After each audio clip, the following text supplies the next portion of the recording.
The gurgler is a classic surface pattern that will fool saltwater species from stripers to snook up and down the coast. Its action is fairly subtle, but fish can't get enough of it. The materials on this iteration give the fly some awesome movement and will be sure to take your surface presentations to another level. Start by securing the size 1 hook from your kit into your vise. Spool up your bobbin and tie thread in just behind the eye of the hook, then continue wrapping until you've reached where the shank starts to bend. Our first material is a rabbit strip, which will make up the tail of our gurgler. Measure the tail so that the hide portion extends about 2.5 hook shanks past where you stopped your thread, and start parting the hair where you'll need to cut it. Make sure that you're tying in the strip in the right direction, with the brushed hair facing the rear of your hook. When your rabbit is measured, fold it at the point where the hairs have been brushed aside and snip with your scissors. Be sure to hold on to your tag end for now. We'll need to clear about 1/4 inch section on the hide to tie it in. Simply grab the furs in this area and pull them off in clumps, also setting them aside with the tag from earlier. Now move the cut and size strip over to your hook, lay it on top of the shank, and take wraps forward to lock the bare section of hide in place. Bring your bobbin back to the original tie-in point, making more tight locking wraps as you go. Having the rabbit strip secured at this point gives us a great opportunity to add some barring to the tail. Starting near the base of the tail, take a permanent marker and add lines perpendicular to the direction of the strip. Hold tightly just below where you're drawing to keep the furs aligned as you work. Look to add 4 to 5 evenly spaced bars until you've reached the tip of the tail. Some marabou will give our fly additional action in the water. I found that palmering the feather around the shank here gives us too long of a collar, so the best and most material efficient way is to add in sections of the same feather around the shank in separate steps.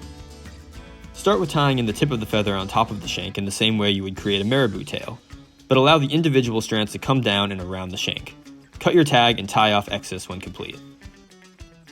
Next, go back to your marabou tag and pull off a thick strip of the filaments from the side of the feather.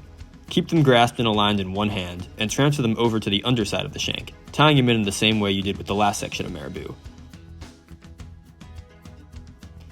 Add as needed until you have a webby, rear-facing coverage of marabou all around the shank, just behind where you added your rabbit strip. The feather shouldn't be too long, just extending to about 1/3 of the way down the length of the tail. Now go to your flash and pull out 2 strands. Line them up evenly, fold them in half, and lay the crease section down evenly on top of the hook shank in front of your marabou additions. Tie the section in loosely at first and arrange so that 2 strands are coming off on both sides of the tail, then secure when in position. You'll want these strands to end around where the hide part of the rabbit tail ends. You can trim them now or later in the tie. We'll also have a pair of rubber legs running parallel to our tail. Grab 2 legs from the stash in your kit. Starting with one, tie in on the side of the hook shank, leaving just enough tag so that it can't slip or hang down too far. Repeat in the same configuration on the other side of the shank, and snip any excess. Now take a pair of plastic eyes and cut them where the 2 stalks meet. Just as we did our rubber legs, start with one eye and tie it in slightly on the side of the shank. We want these eyes to reach out just past the apex of the hook bend.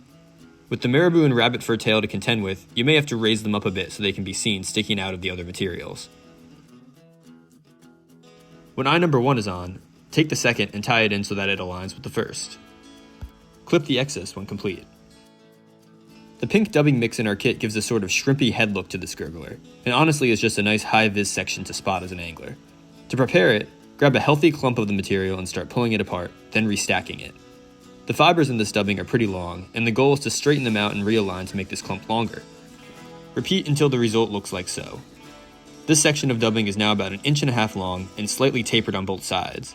It should now be less susceptible to coming apart since most of the strands extend all the way through the clump. Take this reformed dubbing section and tie it in so it runs just past the plastic eyes we just added. Once secure, snip your tag and tie down any outstanding front-facing material. A thick brown and white piece of foam will float our gurgler and provide the chugging action this fly is known for. Start with the full length of the foam, and on one end, cut the corners off with a pair of scissors. Lay it down on top of the hook shank so that the corner cut end sits just above the apex of the hook bend, with the white side facing up. The plastic eyes should just be sticking from the bottom of the foam, and the pink dubbing should be tapering out underneath it. Tie the foam in tightly at the point just in front of where all the materials you tied in around the tail begin. You can also add some glue to the tie-in point for additional reinforcement. It's very helpful to keep the foam out of the way while finishing the body of this fly. I usually use a small clip to bring the foam back and lock it into the back of my vise. The foam's tip may get pinched doing this, but we'll be cutting it off anyway.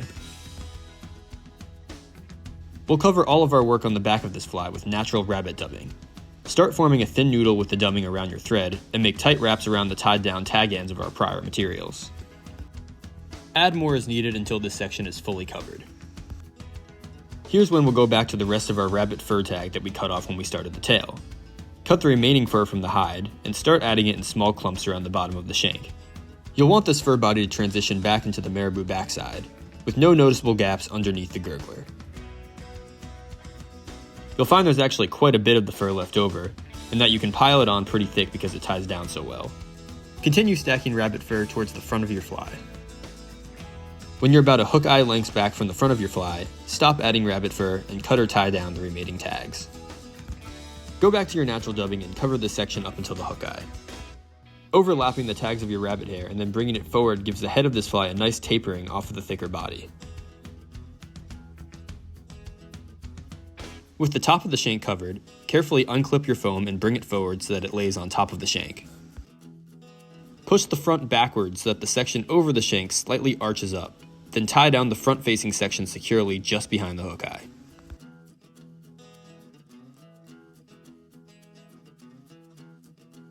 Now grab the foam's tag and fold it backwards again so that the crease in the foam lays about an eye's length past the front of the fly. Tie this crease in directly on top of where you initially tied in the foam up front, or just behind the hook eye.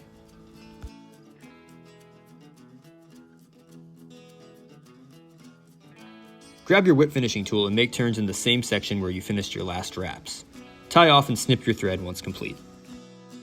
The tying portion of the fly is done, but we need to make a few adjustments to our foam.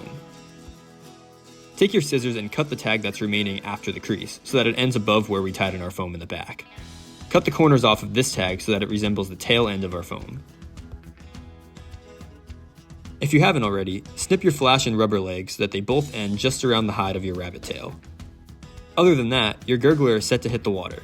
The marabou and rabbit tail add some really nice action to this already staple topwater, and move well when the fly is just sitting too.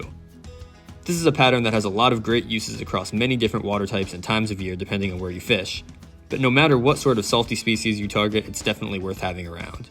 Thanks for watching.